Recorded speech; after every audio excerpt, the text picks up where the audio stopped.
تعالي أقولك على أهم الأسباب اللي بتسبب لك اسمرار حوالين الفم. عارفة إن من أهم الأسباب اللي بتعمل كده استخدامك لكريم التفتيح في المنطقة دي؟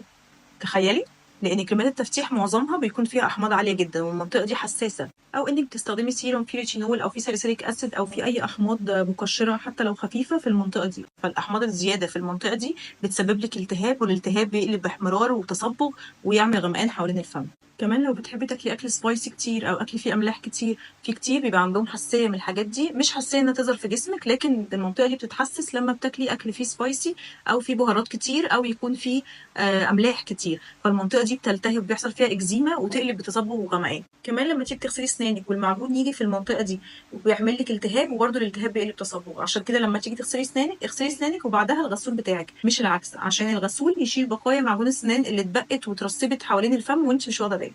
قلة ترطيب المنطقة دي، وما بالك بقلة الترطيب اللي بتحصل وخصوصا في الشتاء، احنا بنتوضى كتير او بنغسل وشنا وبقنا كتير، فما نرطبش بعد كل مرة، فالمنطقة دي برضه بتجف جدا والجفاف بيقلب بتصبغ وغمقان.